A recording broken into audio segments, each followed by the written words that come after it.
Muchas gracias, Lucila, Carolina. El webinar es tuyo. Muchas gracias.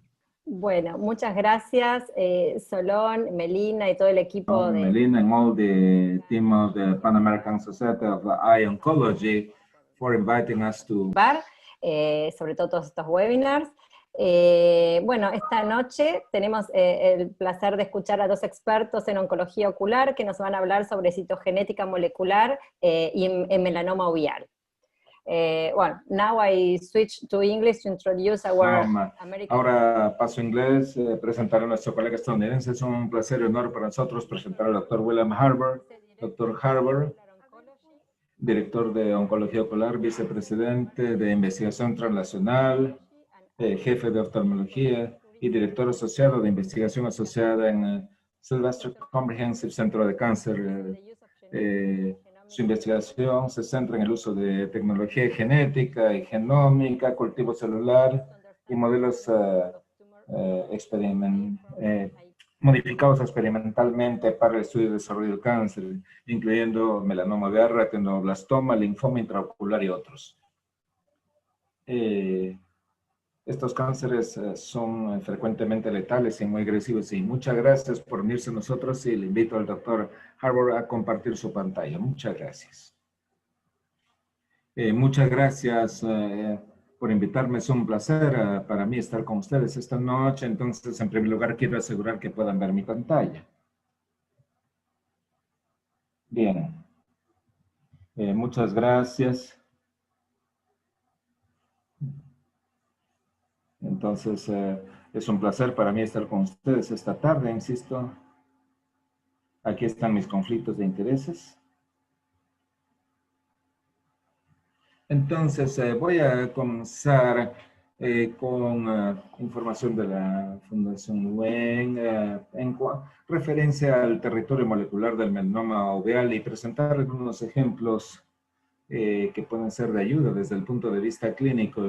Luego, el doctor Materen va a referirse a la aplicación clínica de esta información y Miguel y yo hemos trabajado durante muchos años y trabajamos de cerca en diversos proyectos. Entonces tenemos toda una base colaborativa en el grupo de oncología ocular y esperamos poder ampliar esta colaboración a nivel internacional y nos encantaría hablar de esto un poco más adelante. Entonces, en primer lugar, sabemos acerca de las ganancias y pérdidas de los cromosomas en el melanoma uveal por cerca de 40 años desde el inicio del estudio del cariotipo. Podemos ver acá. Sabemos que hay ciertas ganancias y pérdidas que son importantes, tales como la pérdida del cromosoma 3, la ganancia del cromosoma 6 y AQ. Y ha sido un problema realmente en cuanto a la heterogeneidad y dependiendo de qué tipo de prueba se utiliza, en qué tan exacto esto puede ser en la práctica clínica. Entonces, hace casi 2 décadas nos hemos centrado en el perfil de expresiones de genes, ¿no? Mirando genes que suben o bajan o aumentan o disminuyen su expresión en el melanoma uveal, por ejemplo. Entonces, la idea es que cuando se usa el perfil de expresión de genes para ver las mutaciones de los cromosomas, entonces, a lo que nos referimos, entonces hay aquí 2 categorías fundamentales. En el melanoma uveal primario hay una suerte de segregación aquí entre estos 2 grupos grandes. Y lo que inicialmente observamos cuando llamamos a esto clase 1 o clase 2 debido a que hay clasificación genética, de manera tal que se acuñó este término con los tumores de clase 1, entonces tienen un muy buen pronóstico y los tumores de clase 2 tienen un mal pronóstico. Entonces, conforme seguimos este paciente por un periodo de tiempo más prolongado, entonces vemos que algunos de los tumores de los pacientes con tumores de clase 1 desarrollan enfermedad metastásica con el tiempo y lo que nosotros vemos es que realmente no son como pacientes de clase 1 tardía, son muy diferentes. No tienen mutaciones BAP1, esto diferencia la situación un poco, tienden a ser pacientes más jóvenes, tienden a vivir por más tiempo con su enfermedad metastásica y esto corresponde pues a la respuesta a la terapia, por ejemplo. y son menos propensos a metástasis hepáticas. Los pacientes de clase 2 son un 95% de esto o más. Tienen el primer lugar de localización de metástasis en el hígado, mientras que solamente un 50% de estos tendrían metástasis hepáticas como primer signo. Entonces, el punto es que nosotros tomamos una mirada nueva a los biomarcadores que pueden predecir entonces cuáles de esos tumores de clase 1 podrían desarrollar enfermedad metastásica. Entonces, estamos resumiendo mucho del trabajo de muchos años. Encontramos que hubo un gen en particular que se llama PRAME, el cual parece marcar a los tumores de clase 1 que desarrollan enfermedad metastásica. PRAME se llama antígeno preferentemente expresado en el melanoma. Esto ha sido identificado entonces en el melanoma y ahora se ha visto en muchos otros tipos de cánceres. Y aún así parece ser un predictor independiente de la aparición de metástasis después de haber tomado en consideración la expresión de los genes de clase 1 y de clase 2, el perfil de estos. Entonces mostramos esta información en un artículo que publicamos en Clinical Cancer Research, mostrando 4 bases de datos separadas y todas muestran hallazgos similares en que los tumores de clase 1 que no expresan el PRAME tienden a tener muchos menos eventos de metástasis. Los tumores de clase 1 con PRAME, si bien tienen menos metástasis que los pacientes de clase 2, entonces tienen o parecen generar más eventos metastásicos en comparación con lo que ocurre en los pacientes de clase 1. Ahora, si miramos a los tumores de clase 2 y si solamente miramos a este grupo en particular, la expresión de PRAME parece generar un peor pronóstico, pero no hay diferencias marcadas, como ustedes ven en el caso de los tumores de clase 1. Y esta es la razón por la cual no aparecen más tempranamente como diferenciadores en los tumores de clase 2. Pero si ponemos todo esto en conjunto, entonces la expresión de genes 1 y 2, PRAME presente o no, entonces realmente todo esto es muy consistente con otros sistemas que se han propuesto. Esto es el atlas del genoma del cáncer, el análisis de 80 melanomas uveales. Entonces, ellos llegan aquí con 4 categorías, pero realmente no es nada diferente de lo que acabamos de describir.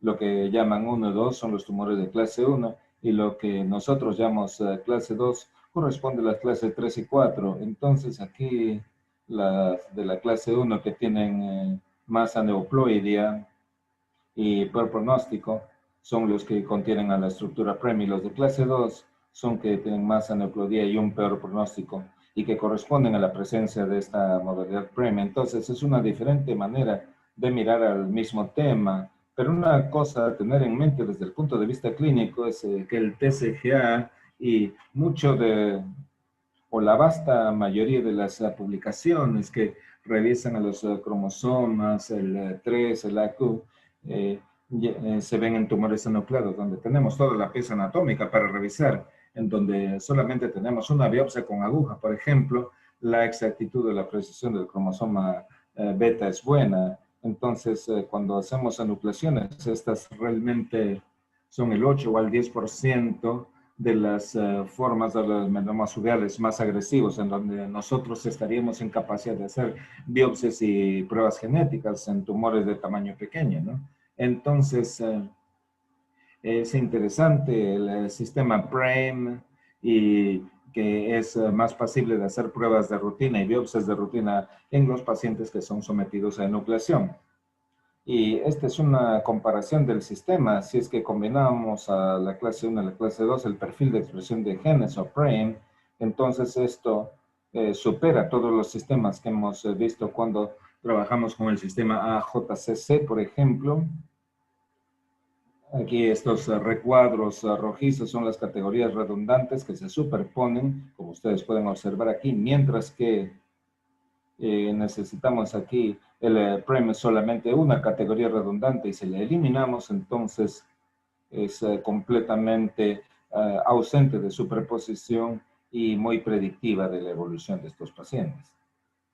Entonces, si nosotros tratamos de hacer una vista panorámica el terreno genómico del melanoma empieza con un melanocito enorme. Para llegar a un nevus benigno tenemos una mutación en la familia GQ. Esto sería un GNAQ en el ADN 11, PLCD4 o LTR2. Estos son los 4 genes que están involucrados en esta vía que se ha encontrado que están mutados. Ahora, la vasta mayoría van a ser GNQ y GN11, un 90% de ellos. Y lo que nosotros sabemos ahora es que esta mutación no es suficiente para generar un melanoma. Entonces, otros autores hemos tenido la oportunidad de mirar ojos sometidos a oclusión, ver melanocitosis a nivel ocular y los melanocitomas en el disco óptico, por ejemplo, y condiciones como esta, y también son mutaciones de la familia GNQ. Entonces, hay otras condiciones benignas que también tienen estas mutaciones GNQ, pero no son suficientes como para dar un melanoma, pero es necesario, pero no suficiente, se le requiere. Luego necesitamos otros eventos, ganancias y pérdidas cromosomales y mutaciones claves. Si nosotros tenemos mutaciones en cualquiera de estos 2 genes acá, entonces tenemos los tumores de clase 1, los melanocitos normales que también corresponden a la clase 1. Y si nosotros tenemos mutaciones en esta otra área todavía corresponden a la clase 1. Y si tenemos la mutación G y F, están en un riesgo mínimo de hacer metástasis y esto por lejos corresponde a los tumores de clase 1 negativos para PREM, mientras que las mutaciones SB31 están asociadas con un mayor riesgo de metástasis, 15 a 20% a 7 años, y estas tienden a ser aquellas que son PRAME positivos. Por otro lado, si nosotros tenemos aquí una nueva mutación, que son mutaciones de inactivación, y esta está localizada en el cromosoma 3, por ejemplo, entonces perdemos la otra copia del cromosoma 3, y ahora ya no tenemos copias funcionales del BAP1, entonces puede virar a una clase 2, un melanoma uveal de clase 2, y esto genera un riesgo mucho mayor de metástasis, como 70% a 5 años, y si también se adquiere esta activación de PRAME, y para estar claro, PRAME no es una mutación, es simplemente la expresión anormal de un gen que no debiera expresarse. Entonces, esto lleva el riesgo desde 72 hasta cerca de 80% en unos 5 años. ¿Y qué significa todo esto entonces en términos de la atención de los pacientes? Porque esto es importante. Acabamos de hablar acerca del pronóstico y el doctor Maturin comentará esto al respecto. Pero en los últimos minutos de mi tiempo, la idea es presentarles algunos ejemplos acerca de cómo esta información se está utilizando cada vez más, no solamente para el pronóstico, sino también para el diagnóstico y para el tratamiento a elegir. Entonces, para el diagnóstico, esta es una paciente que he visto la semana pasada en cuanto a su seguimiento. La vi por primera vez hace un mes y esta paciente tiene este tumor coroideo pigmentario solitario en el ojo derecho. Tenemos acá el pigmento en la superficie y tiene una reflectividad interna relativamente baja, pero la paciente tiene historia de cáncer de mama 20 años atrás y una historia de cáncer de la piel 6 años atrás y tenía márgenes positivos en estos tumores. No se hizo ninguna terapia, pero aquí tenemos un tumor solitario en una paciente que ha tenido 2 cánceres previamente. Y si esto es un cáncer de mama metastásico, que es lo que pensó el primer médico que vio a esta paciente, entonces esta paciente deberá tratarse con quimioterapia sistémica para el cáncer de mama. Y esto es un melanoma cutáneo que debiera ser tratado con una terapia dirigida contra el melanoma que afecta la piel. Pero si este es un melanoma uveal, se necesita de inicio radioterapia. Entonces hay 3 opciones diferentes para el tratamiento dependiendo del caso que se enfrenta. Entonces, lo ideal sería biopsiar este tumor. A veces hacemos el estudio con oftalmoscopía indirecta y con una aguja 27, por ejemplo. Pero en este caso usted puede ver que es una lesión vascular y colocando la aguja allí tenemos un poco de sangre en la lesión. Entonces, aquí lo hacemos con este instrumento especial y podemos controlar la hemostasia. Y este es el aspecto que tienen las células realmente no había gran cosa de pigmento acá. Entonces aquí el punto inicial es que esto probablemente corresponde a carcinoma. Se piensa que esto tiene que ver con el cáncer de mama y luego nos llaman nuevamente al día siguiente y nos dicen tiene citoceratina negativo y melanina positiva, entonces un melanoma. Entonces un melanoma uveal es un melanoma cutáneo, eso es lo que no sabemos. Y estos son algunos de los genes que acabo de mencionarles, ¿no? La familia del DNAQ y el malo S3B1 y BIF, las mutaciones 1X. Entonces, estas no son 100% características del melanoma uveal, pero 90-95% características. Y aquí, en el melanoma cutáneo, en las mutaciones que lo impulsa, y virtualmente usted nunca ve estas en el melanoma uveal. Entonces, usted puede utilizar esto como una prueba para el diagnóstico en este tipo de situaciones. Si resulta que esto fue realmente un BRAF, una mutación BRAF clásica, y esto correspondió a una metástasis del melanoma cutáneo. Hicimos entonces un ADN celular de la célula circunstante y encontramos mutaciones circulando en la sangre y posteriormente la paciente desarrolló metástasis cerebral a partir del melanoma cutáneo antes que el uveal. Entonces esta paciente la han puesto con un inhibidor directo del BRAF junto con el inhibidor MAC y está el tumor ha regresionado en el ojo. Entonces, este es un buen ejemplo de cómo podemos utilizar la citogenética para tomar decisiones clínicas. Aquí tenemos otro ejemplo de una paciente con esta malignidad extensa en la conjuntiva, con historia médica negativa, y el ojo se torna doloroso. Podemos ver acá en el ultrasonido que no solamente es un tumor que ocupa la superficie, sino que también hay compromiso extraocular, posiblemente con un compromiso uveal también. Entonces, esta paciente le hacen nucleación y excentración y podemos ver entonces que tenemos un componente extraocular en la conjuntiva específicamente. Aquí tenemos un componente uveal también y aquí está el componente extraocular. Y es importante señalar que el melan A fue positivo, entonces tenemos un foco de melanoma acá, pero la pregunta en este caso es que esto comenzó en la conjuntiva e invade el ojo, o comienza en la óvea y luego va hacia la conjuntiva.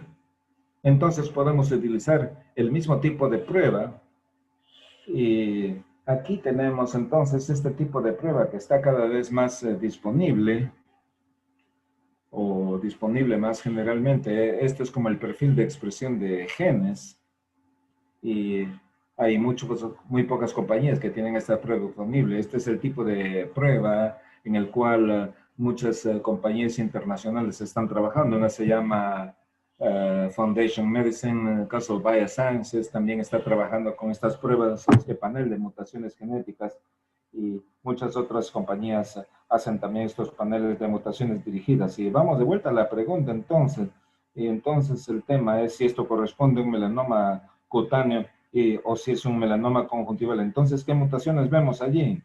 Lo que nosotros hemos trabajado al respecto recientemente, entonces resulta que son más o menos las mismas mutaciones en el melanoma conjuntival y que vemos en el melanoma cutáneo, pero no vemos las mutaciones del melanoma uveal. Entonces, en este caso, el tumor tuvo una mutación de ADN y una mutación BAP1. Entonces, esto es un melanoma uveal primario que se diseminó a la conjuntiva. Entonces, ¿qué es lo importante? Que en primer lugar los melanomas de la conjuntiva, al igual que los cutáneos, responden más a la inmunoterapia con inhibidores de los checkpoint, y si tienen una mutación BRAF o KIP, entonces se podrá utilizar una terapia sistémica. Desafortunadamente, estos pacientes, como tienen melanoma uveal, no tuvieron buenas opciones terapéuticas para ellos.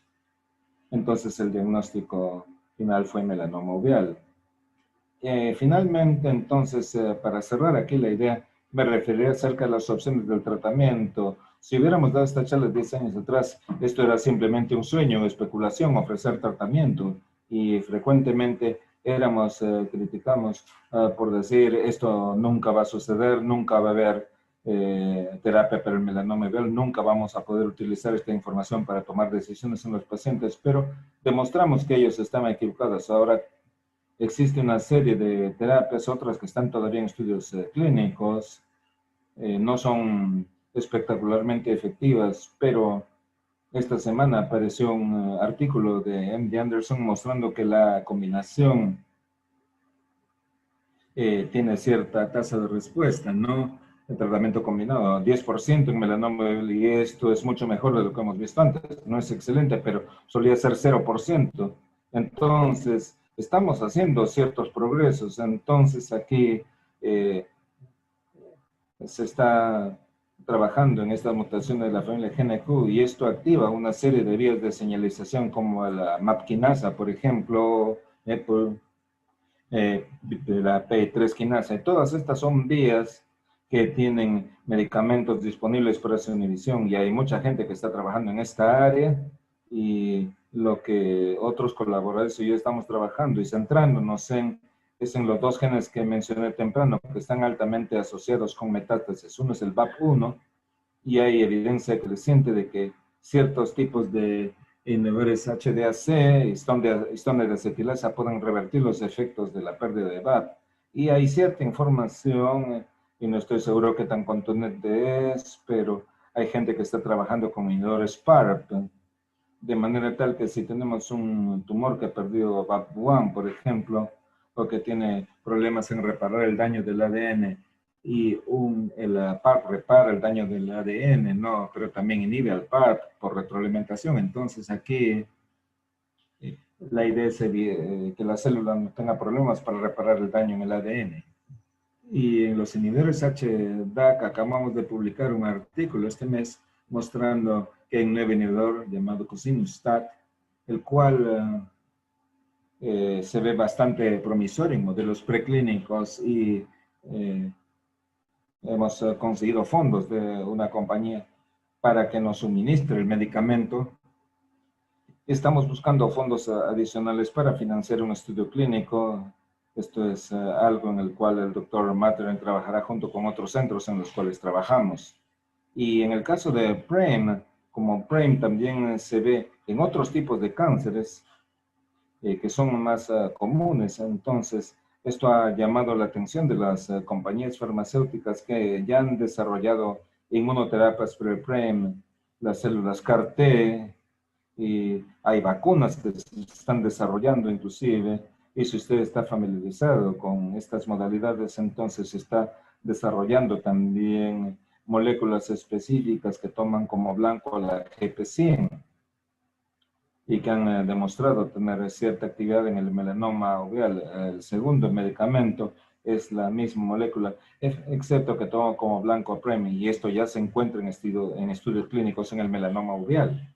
Entonces, para cerrar esta parte, entonces trabajamos acá con el grupo de oncología ocular, tenemos como 25 centros en Norteamérica, y hemos terminado recién de enrolar a 1.700 pacientes en un estudio prospectivo, mirando a PRAME y las mutaciones que he mencionado y algunos otros marcadores que hemos estado estudiando. Y la siguiente generación incluirá biomarcadores que se encuentran en estudios clínicos, como hemos mencionado, y nos encantaría buscar oportunidades para trabajar con nuestros colegas internacionales. Otro artículo que ha salido en mi laboratorio en las últimas semanas y que se puede ver en PubMed, hemos identificado una población de origen latino con diferentes orígenes étnicos asociados con melanoma uveal y que podrían tener significado pronóstico. Entonces, estamos trabajando con varios colegas de Latinoamérica para armar un grupo colaborador para estudiar entonces el linaje en el melanoma uveal. Y con esto yo deseo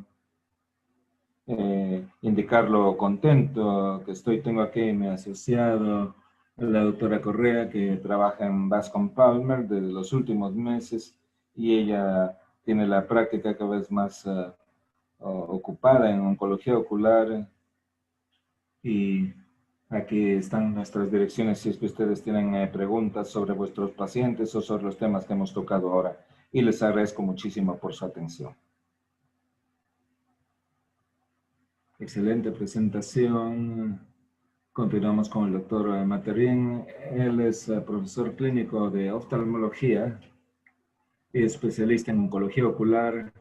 Él se graduó de la Universidad de Buenos Aires en Argentina y en el hospital es el director de oncología oftálmica. La práctica clínica del doctor Materín involucra el diagnóstico y tratamiento de pacientes con tumores oculares, incluyendo benignos y malignos del ojo. Es reconocido por su habilidad de compasión, habiendo trabajado durante más de 20 años en el campo de oncología ocular. Doctor Materín ha publicado los hallazgos de su investigación en revistas evaluadas por pares y es reconocido internacionalmente como profesor visitante. So it's an honor to continue with Dr. Materín, who always gives excellent presentations. La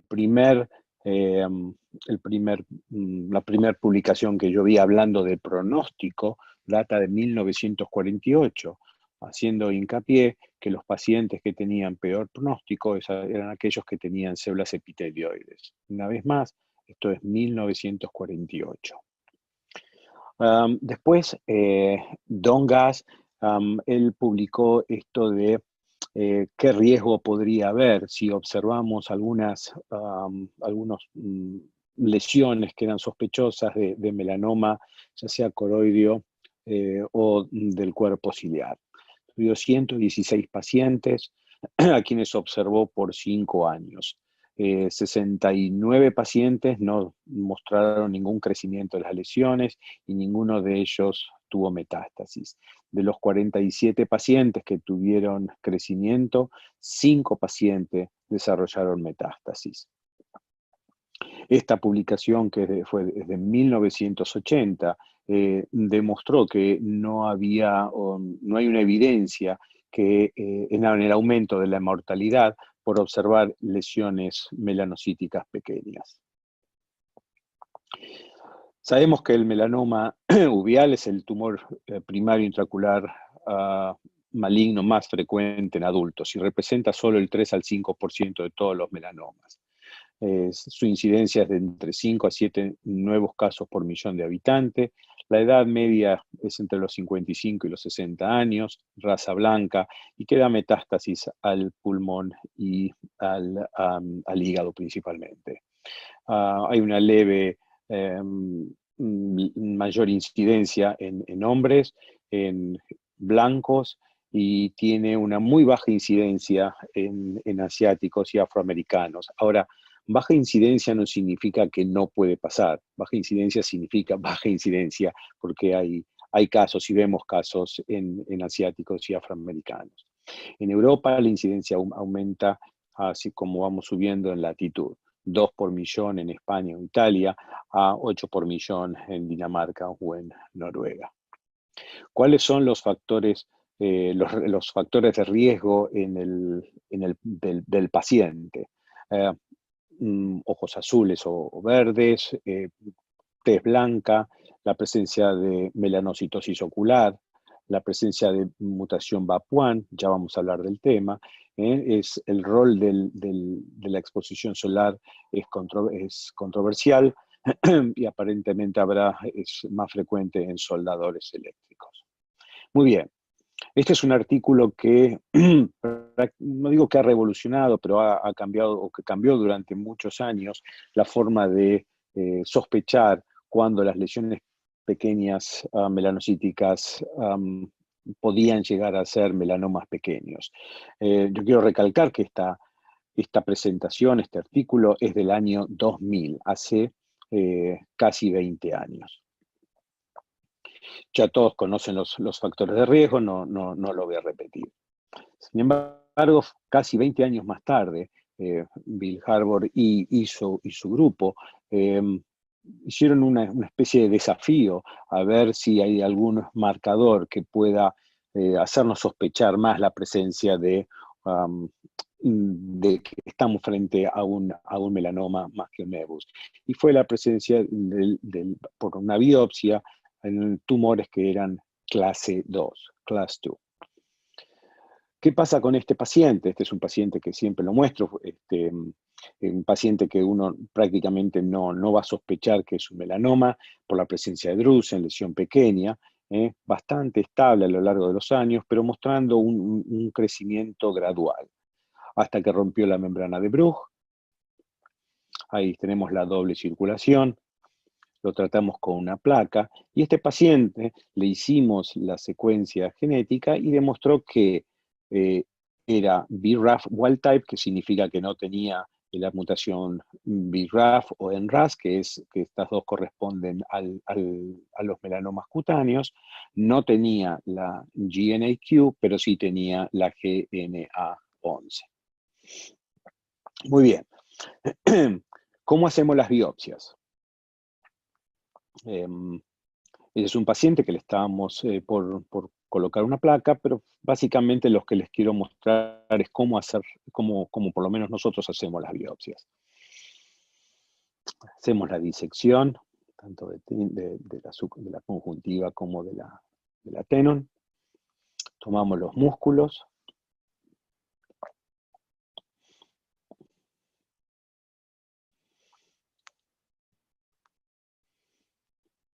Tomamos el recto inferior, recto lateral.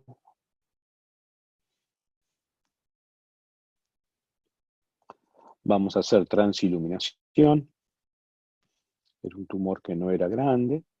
Marcamos sobre la episclera.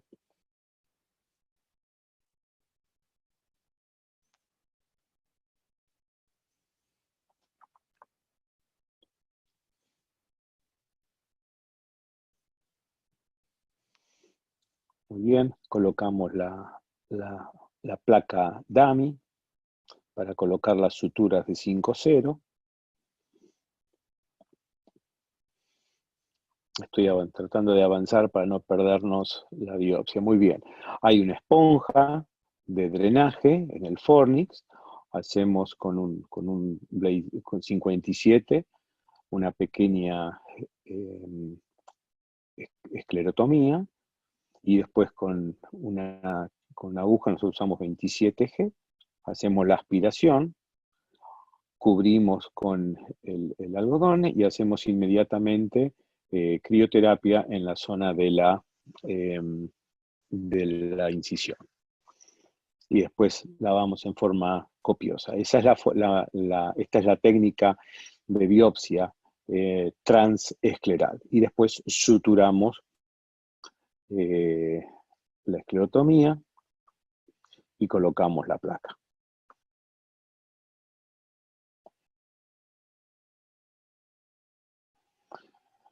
Muy bien. Esa es una forma de hacerla. ¿Qué pasa cuando la lesión es posterior? Nosotros, yo lo hago con microscopio, colocamos trocars. Esto es un tema discutible, si colocar trocars o no colocar trocars. Y con una aguja hacemos la aspiración. El 100% de las veces va a haber una pequeña hemorragia. Y suturamos la entrada y después colocamos la placa. Otra forma de hacerla, veamos este caso, una mujer de 85 años que había notado unos cambios en su visión en el ojo izquierdo. Estas eran las imágenes de la fluorescein-grafía y vemos la forma irregular que tenía el tumor en el ultrasonido. Demostró que hubo crecimiento, y empezó a tener la sombra acústica. Ahí es donde empezamos a estar más sospechosos, teníamos la sospecha que tuvieron melanoma. Y en este caso hicimos la biopsia, pero esta vez con vitrectomo, con el cut rate de 300 por minuto y la aspiración de 600. A ver si lo podemos ver. No sé por qué el video no está arrancando, pero en realidad lo que está pasando en esta zona es que el vitrectomo está aspirando dentro del tumor, y este era un paciente esta paciente resultó ser un melanoma clase 2. Muy bien. ¿Hay riesgo de provocar metástasis por hacerle las biopsias? Muy bien. Un grupo europeo ha demostrado que no hay prueba de que el hecho de realizar estas biopsias, que son importantes para el paciente, para el manejo, para el pronóstico, para tener información, no aumentan el riesgo de metástasis. ¿Puede haber complicaciones? Seguramente. Esta es una paciente tratada en el 2007, se le hizo una biopsia y apareció tiempo después con esta zona pigmentada en la epiesclera, demostrando que esto era melanoma. Esta paciente se la nucleó y el único lugar donde ella tenía este melanoma, estas semillas, estas siembras de melanoma, fue en el lugar donde se colocó la aguja. Este es uno de los motivos por los cuales, repito, esto fue en el 2007, donde hacemos hacemos aplicación de crío en la zona de la biopsia, tanto cuando hacemos la transescleral como cuando utilizamos la forma transvítrea. Un artículo en el 2013 donde decía, de Amy Scheffer, mostrando algunos casos donde hubo complicaciones por las aspiración, las biopsias por aspiración. Pero en esta publicación no hablaba de los detalles de la técnica utilizada. Veamos otros casos. Este es un paciente de 66 años que tuvo en el 2013, fue tratado por un melanoma ciliocoroideo. Fíjense en la zona donde fue tratado. Este paciente se le hizo una biopsia que dio positiva para melanoma y tenía un tumor clase 2. Este es el mismo paciente, el mismo ojo, en la zona superior y nasal se ve cómo estaba el paciente, el tumor estaba totalmente contraído, había prácticamente desaparecido, pero aparece con una zona elevada superior y temporal. Le hicimos la biopsia, esto fue 5 años más tarde, donde mostró que era melanoma, también clase 2, pero era PRAME negativo. Esto lo mostró Bill ya, vamos a hacerlo un poquito más rápido, pero básicamente, ¿qué es lo que pasa con los pacientes con clase 1? Tienen buen pronóstico, estos son el grupo 1A, estas son las mutaciones que pueden tener.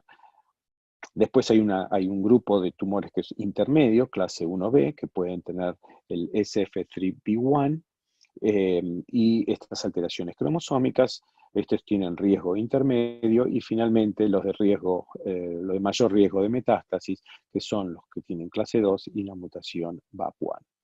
Una vez más, esto lo mostró Bill también, es otra forma de decir lo mismo, los distintos pathways, donde cómo se llega a la metástasis, cómo hay tumores los clase 1, tienen menor riesgo de metástasis que los clase 2. Una vez más, ¿por qué es importante esto? Porque son los potenciales lugares para tratamiento e investigación por clinical trials. Este es un paciente de Argentina que vino a tratarse con nosotros, tenía una lesión melanocítica difusa, no era clara, se lo observó durante bastante tiempo.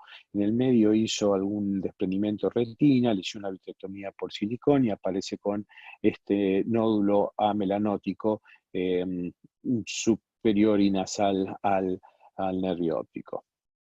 Este paciente le hicimos biopsia y después le colocamos una placa, tuvo un clase 1B y era PRAME positivo.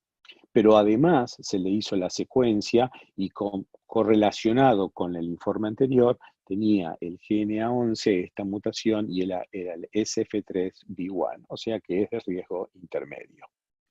Otra paciente, esta paciente la operamos recientemente, clase 2, PRAME positivo, y otra vez, fíjense acá, clase 2, PRAME positivo, y también tiene la mutación BAP1. Esta es una paciente con alto riesgo de metástasis. Ahora bien, esta mutación BAP1 es una mutación somática que está presentada, que se presenta específicamente en el melanoma. Estos dos pacientes, fíjense, tumores de tamaño importante, ojo derecho en el primer caso, ojo izquierdo en el segundo, lo que se ve inferiormente es el desprendimiento de retina. Este paciente, clase 1B, PRAME negativo, SF3B1, SF3B1, y era un GNAC mutation. Esta paciente tiene un riesgo intermedio de metástasis. En cambio clase 2, PRAME negativo, pero tiene la mutación somática BAP1. Finalmente, este es un paciente que yo atendía ya por el año 2011, de 20 años de edad, que tenía antecedentes familiares de el bisabuelo materno que tuvo un tumor ocular con metástasis en hígado. Hicimos una biopsia que contenía melanase A, se confirmó que era melanoma y tenía células epitelioides y era un clase 2. Ahora, muy bien. Este paciente también tenía este tumor, la mutación BAP1 y tuvo metástasis en pulmón.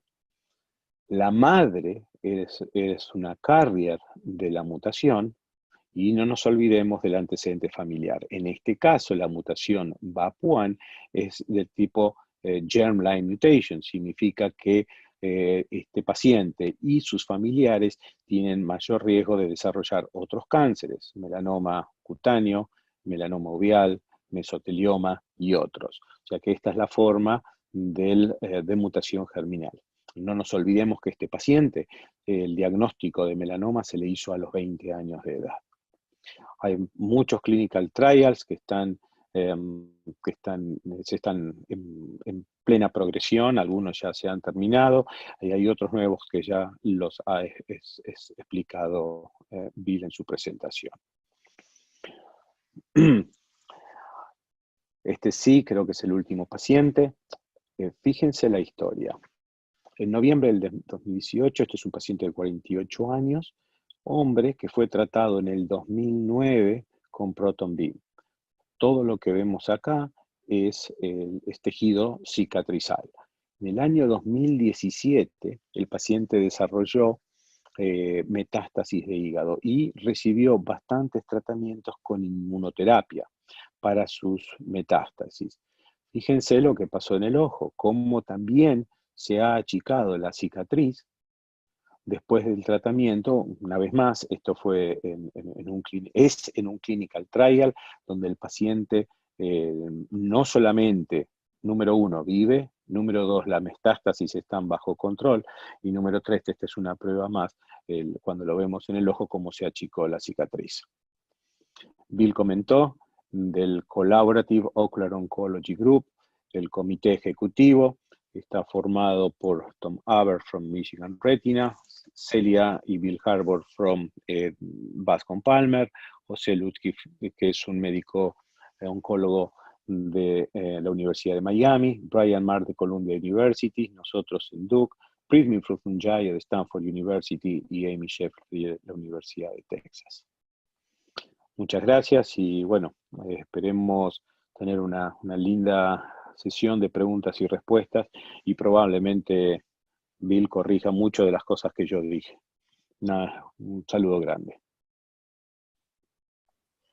Bueno, excelente. Muchas gracias a ambos por las presentaciones. Bueno, vamos a dar comienzo a la sesión de preguntas, así que para los que todavía no lo han hecho, la pueden escribir en el chat. Vamos a comenzar por la primera pregunta. Tengo acá en otro lado. Para Bill, for Bill. If you have a recurrence of the tumor. Si usted tiene recurrencia de un tumor y usted tiene que tratar otra vez, usted hace otra biopsia en caso de un cambio, un switch genético a otro tipo. Bill, you're muted. Great question. Excelente pregunta. Si el tumor era de clase 1, de inicio, clase 1A o 1B, Y si tenemos una recurrencia local o persistencia del tumor que progresa, vamos y buscamos el tratamiento, entonces repito la biopsia y hago una suerte de prueba clínica, puesto que teóricamente podría pasar de clase 1 a clase 2 y esto cambiaría su pronóstico significativamente. En la vida real, esto no ha sucedido tan a menudo. Ha habido unos pocos ejemplos, creo, y Miguel presentó algunos ejemplos.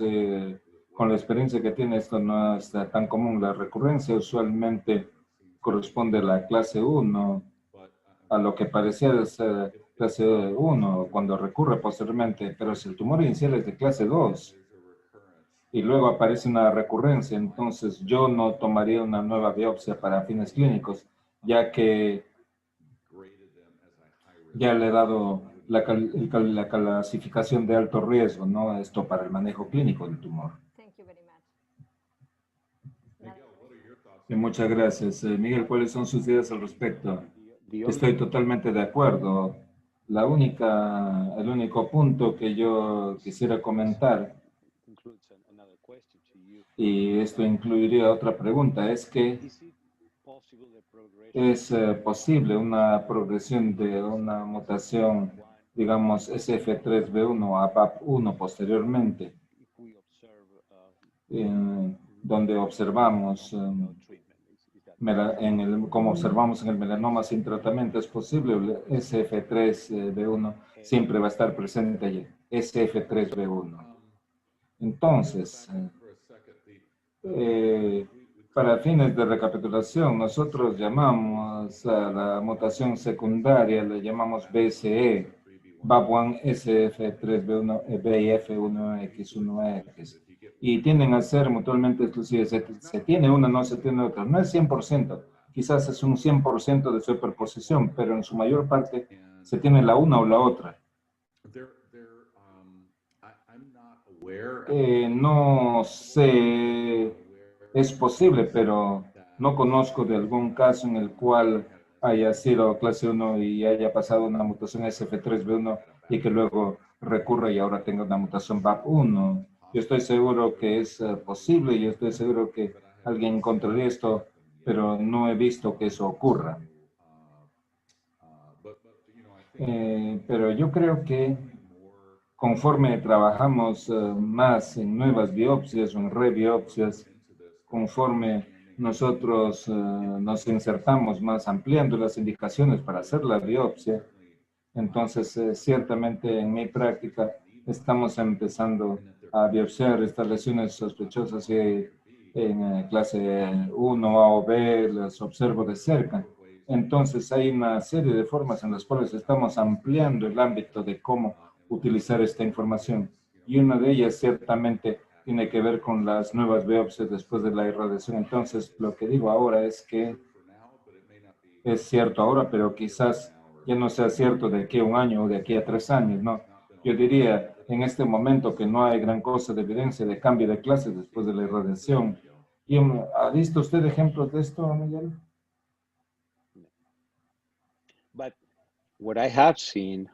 Pero lo que yo he visto es una paciente que recuerdo, por lo menos una paciente con melanocitosis que tuvo un tumor de clase 1A superior y fue tratada con una placa y luego, años más tarde, desarrolla un segundo tumor en el mismo ojo y este correspondió a una clase 2.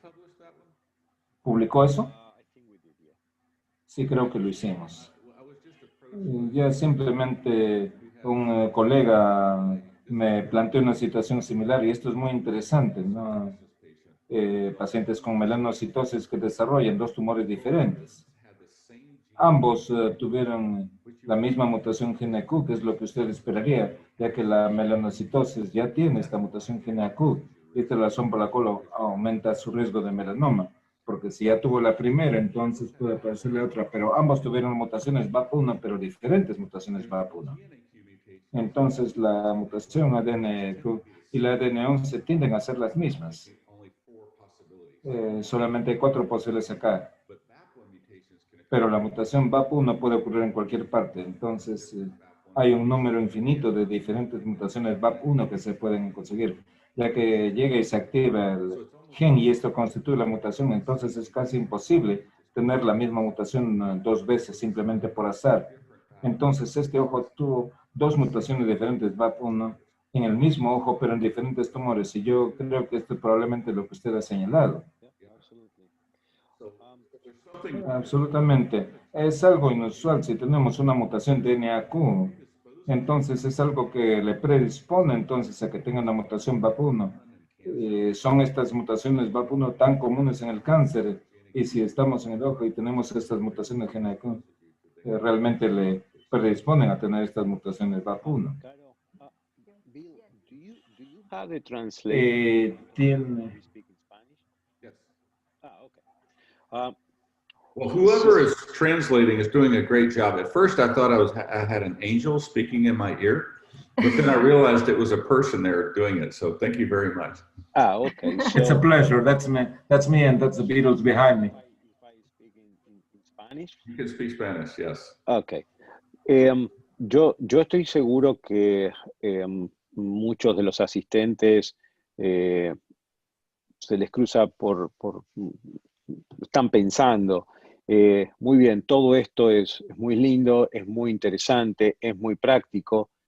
¿Cómo podemos tener acceso a esta tecnología? ¿Cómo podemos tener acceso para ayudar a nuestros pacientes en Latinoamérica para que puedan hacer lo mismo?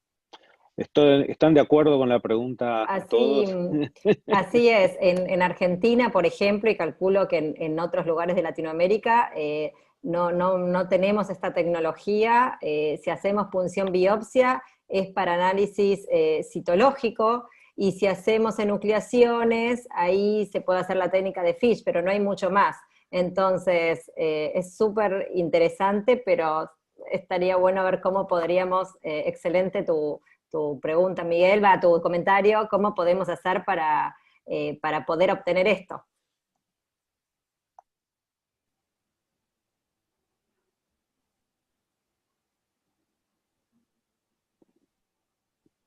Okay. ¿Quién?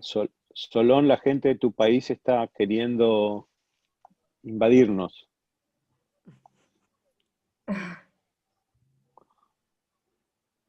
I would ask you, are you aware? So, no entendí el comentario. Porque está en la pantalla una convocatoria para la Sociedad Peruana de Oftalmología. That's advertisement. Hay que obviarlo. Okay. La propaganda. I got that one. Sí, es parte de la logística de la Sociedad Peruana de Oftalmología. Mil disculpas. No, it's okay. Creo que esto es para hacer suspense para la respuesta del doctor Miguel, ¿no? De cómo podemos tener acceso. Tal cual. Y aquí estamos esperando. Esperando la respuesta. Sí. Bill, what do you think? I mean, one question I would ask is that in general... Lo que yo preguntaría es en los tumores, en oncología general, ¿pueden los oncólogos tener paneles de mutaciones? En Buenos Aires pueden tener estos paneles de mutaciones que evalúen las mutaciones comunes o de presentación común.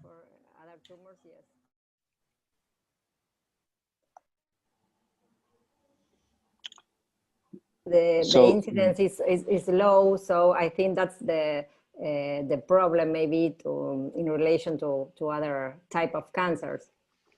So basically, la incidencia es baja, el problema sería con otros tipos de cánceres. Estoy contento que usted haya hecho la pregunta, ya que antes de comenzar con esta reunión, nosotros estábamos conversando acerca de ella. Esto puede hacerse para otros tumores.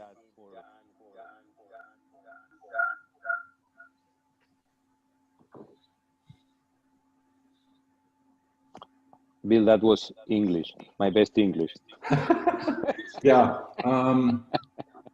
I don't Bien, understand. no lo sé.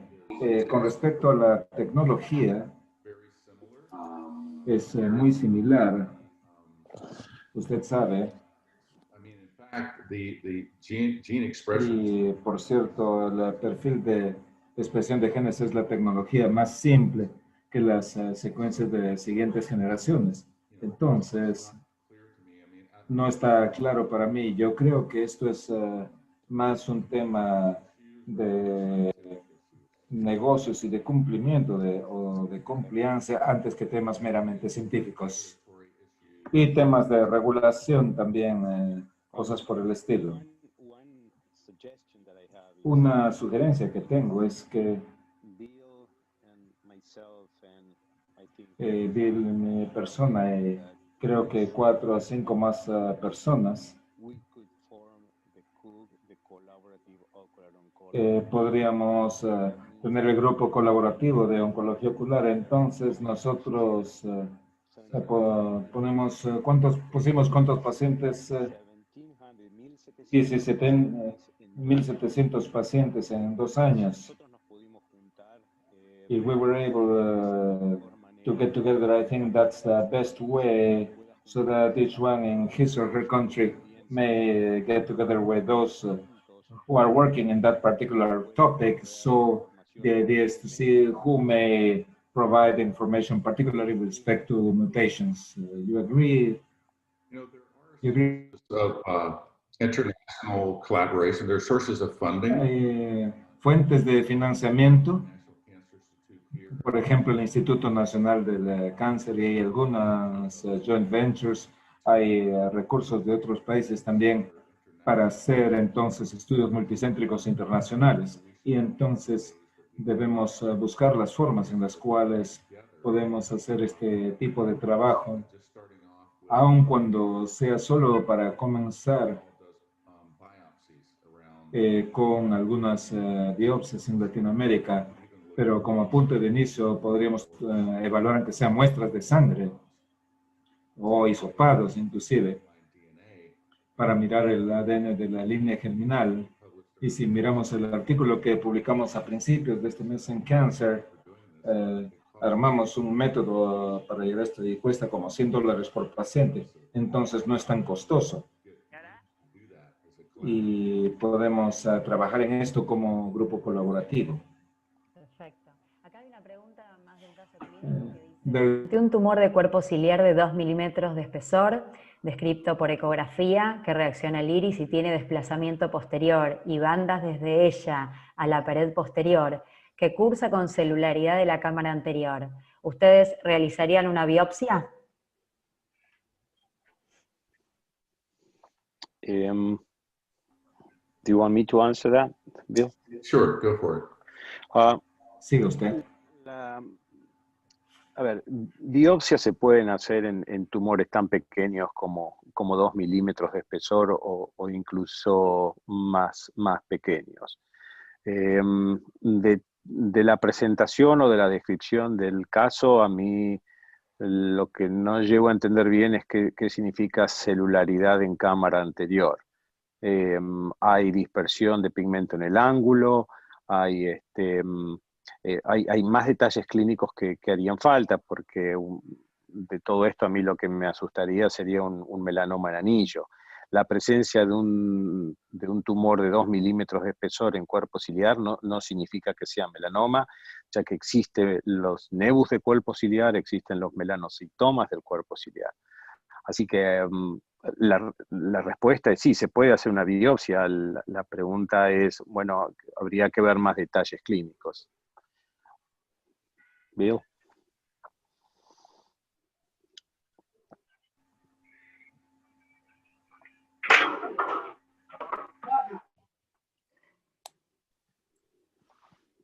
Una pregunta, a question. Do you perform the biopsy to all of the tumors? ¿Hace usted la biopsia en todos los tumores? Tumors that you treat, en todos los tumores que usted enfrenta. So, ¿tumores con melanoma? Yo sí. O sea, I do, says Dr. Matering. Que el paciente rechace, ¿no? ¿O es de rutina? ¿O hay un consentimiento informado aparte para la biopsia? Sí. Es parte del procedimiento.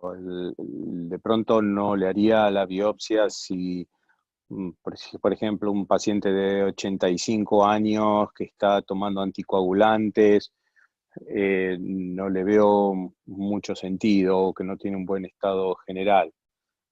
Pero si no, tumores muy, muy pequeños, pero en general los pacientes quieren saber. Muchos pacientes llegan a la consulta diciendo, ¿me va a hacer la biopsia para saber qué clase es?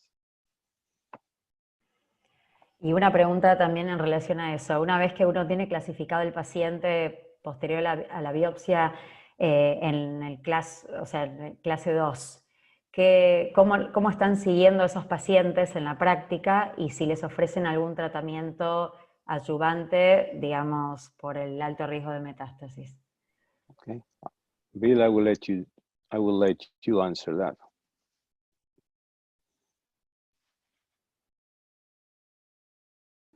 I didn't get a translation on that. Could you summarize? Yeah, so what... Para resumirle, una vez que se hace la biopsia y se hace el tratamiento, el paciente tiene un tumor de clase 2. ¿Qué se les ofrece a los pacientes en términos de la vigilancia, en términos de un estudio clínico? Entonces, la vigilancia en un paciente de clase 2, entonces recomendamos estudio de imágenes del hígado cada 3 o 4 meses y preferiblemente con una resonancia magnética y con contraste. Para los tumores de clase 1, si son de clase 1A, entonces recomendamos un ultrasonido del hígado una vez por año. Si es clase B, recomendamos el ultrasonido del hígado 2 veces por año. Y también la prueba 2 veces por año. Y es una prueba que no es tan costosa. En clase 2 se hacen los estudios de imágenes del hígado cada 3 o 4 meses. En términos de los estudios clínicos, en el contexto de prevención y contexto adyuvante, el número de opciones de estudios es limitado. Hubo un estudio de una droga llamada crisatinib, en el cual contribuimos con algunos pacientes y el estudio terminó siendo un estudio negativo, que no pareció reducir la progresión en enfermedad metastásica. Ahora tenemos el principal estudio para los pacientes de clase 2, que es con epinivo. No es dosis completa, es con una dosis reducida. Y entonces estamos por empezar otro estudio con este medicamento que es cresinostat, no un inhibidor particularmente especial. Entonces tenemos una serie de compañías farmacéuticas que se están interesando en este melanoma uveal. Entonces yo creo que vamos a ver más de estos estudios y es muy difícil demostrar que usted evita un desenlace. Y si alguien tiene una enfermedad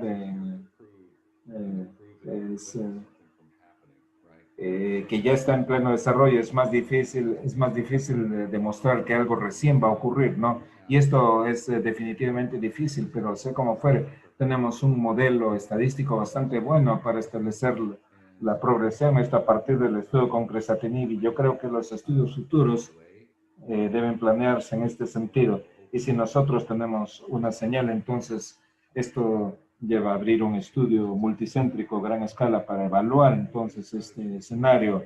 Tratamos de llegar a poner a los pacientes de clase 2 en el contexto de un estudio clínico siempre que sea posible.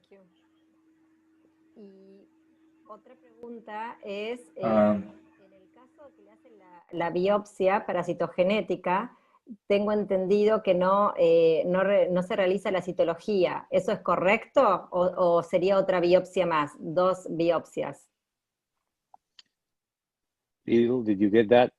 Yeah, I've got most of it. Should you do 2 biopsies? What was, Yes, if we're doing cytology. 2 biopsias es que hacemos citología y citogenética. Yo hago primero la citogenética, debido a que, como dijo el doctor Miguel, casi siempre hay algo de sangrado y aun cuando no hay hemorragia en el vitro, el tumor, como ustedes vieron en mi video, el tumor puede sangrar internamente y la sangre entonces puede interferir con la prueba molecular.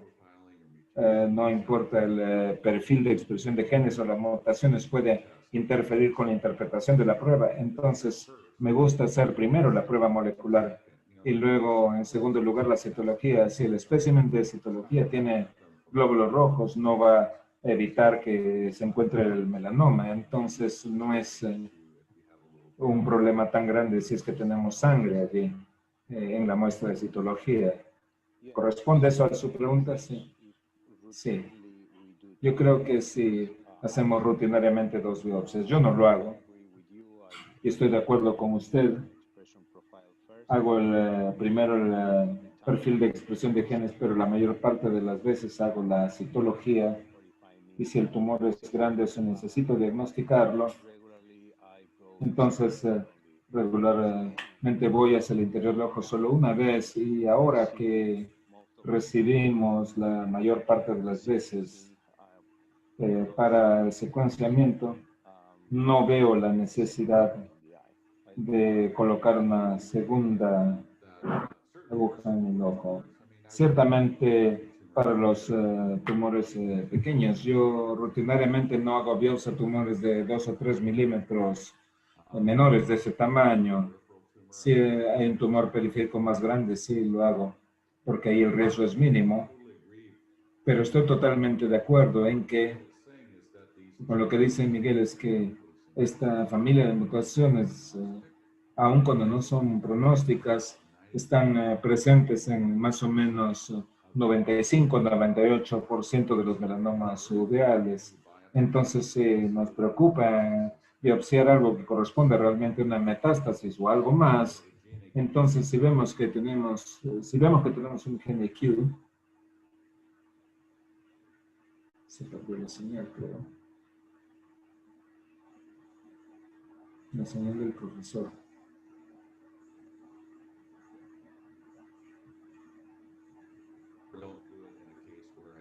Y hacerlo en el caso que haya un mayor riesgo que ocurran complicaciones. Gracias.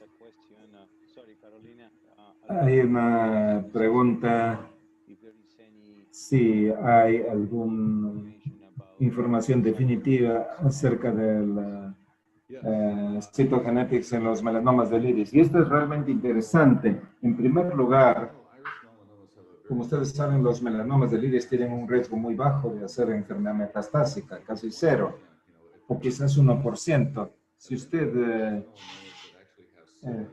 tiene los melanomas del iris que tienen invasión del cuerpo ciliar, la situación es diferente, sea un componente ciliar, estamos hablando de un melanoma iridociliar, pero sí es ciertamente un melanoma del iris, el riesgo de metástasis es como 1%, algo realmente bajo.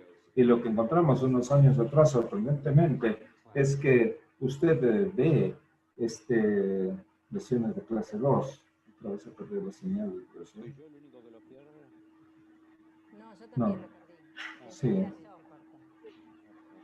Se corta un poquito. Bill, ok, está congelado. Tiene que repetir todo, no escuchamos nada. No. No, yo pensé que era mi problema del audio, pero no. No. Y una vez más, en la parte más interesante. Se corta, tal cual.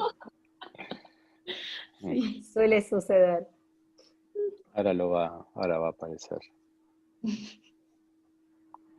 Ahora lo perdimos. Ahora sí. Okay, Bill, we lost you. Yeah, sorry about that. So, okay. Sí, lo siento. Class 2 iris. Ustedes ven melanomas del iris de clase 2 y no parecen hacer metástasis, entonces no está claro. En primer lugar, son bastante más pequeños cuando los detectamos, entonces la idea es capturarlos temprano antes que tengan probabilidad de hacer metástasis, pero algunas personas proponen la hipótesis de que hay algo inhibitorio en la cámara, quizás el pH sea diferente o la presencia de TGF-beta, algo en la cámara anterior. Eso es lo primero. En segundo término, cuando usted mira melanomas de la coroides y del cuerpo ciliar, las secuencias de segunda generación y otras, es lo que se hace. Usted no ve una firma B. Entonces, lo cual va en contra de los melanomas UV y que estén relacionados con la luz ultravioleta. La excepción para esto son los melanomas del iris. Hay un artículo que se ha publicado este año en donde ellos muestran que algunos melanomas del iris realmente tienen una firma de luz ultravioleta, lo cual tiene sentido porque están justo allí, mientras que los melanomas de coroides no hay gran cosa de luz ultravioleta, de componente de luz ultravioleta. Entonces yo diría que tienden a tener la misma mutación en el DNA, pero también tienen esta firma de luz ultravioleta. Y personalmente pienso que hay una tasa baja de metástasis, debido a que los detectamos más temprano, ya que aún mirando los melanomas de la coroides, si usted tiene un melanoma coroideo de clase 2 y cuyo diámetro es menos de 12 milímetros, el riesgo de metástasis se cae. Entonces, esto es mi opinión personal, por cierto. Thank you very much. Hay una última pregunta. There's a last question that... Ciliar, ¿cómo realizarían la biopsia? El doctor Solón pregunta.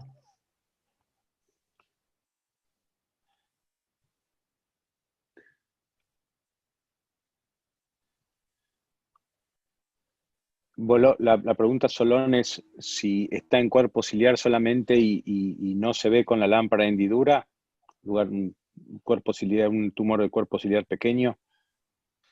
Exactamente, un tumor pequeño de cuerpo ciliar que no lo puedes evidenciar con la lámpara de hendidura, con las lupas, que lo ves solamente por VM. En esos casos, ¿le realizan una biopsia? Yo a esos pacientes hago dos cosas. Si es tan pequeño, lo voy a seguir con VM hasta que vea que el tumor ha crecido y sí, se le puede hacer una biopsia con mucho más cuidado porque uno está haciendo prácticamente a ciegas. Hacemos la transiluminación, localizamos el tumor, lo marcamos y entramos mínimamente donde está el tumor localizado. Bill, did you understand the question and my answer? Yeah, I agree. I mean, I think, yeah, it's a little tougher, but... Estoy de acuerdo, es un poco más difícil, pero creo que la transiluminación es crítica y voy en un ángulo de 10 grados muy poco profundo, ¿no? Hacia el lado del vítreo y en tanto llegamos con el bisel hacia la esclera, comenzamos a aspirar, aun cuando no esté totalmente el interior del tumor. Y si tenemos esta pequeña cantidad de fluido, entonces entramos al tumor acuoso y a la cámara posterior que corresponde a esta localización y luego jalamos hacia afuera. Puede ser todo un reto en este tipo de tumores. Y yo estaba diciendo también que no, en estos tumores del cuerpo ciliar de 2 o 3 milímetros, no todos son melanomas. Pueden ser melanoma, pero hay nevos del cuerpo ciliar en realidad es que melanocitomas. De acuerdo.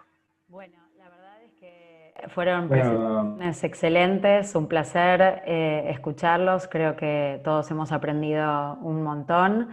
Agradecer a la doctora Gentile, que estamos moderando en conjunto y siempre es un placer, y al doctor Solón y a la doctora Melina Morales por invitarnos y por convocarnos y por estar permanentemente promoviendo actividades de formación y tan excelentes para todos. Así que muchísimas gracias por haber estado presentes, por la atención y seguramente pronto tendremos novedades de la sociedad. Muchas gracias. Muchas gracias a todos. Chao, Miguel. Chao. Bill. Thank you. Thank you very much. Thank you all. Thank you very much. Muchas gracias Thank you a for todos. everything. Un fuerte abrazo. Chao, Solón. Excelente, gracias. Gracias. Gracias. Chao, Gracias chao. a todos. Miguel, hablamos. Sí. Bye bye. Chao, buenas noches. Buenas noches.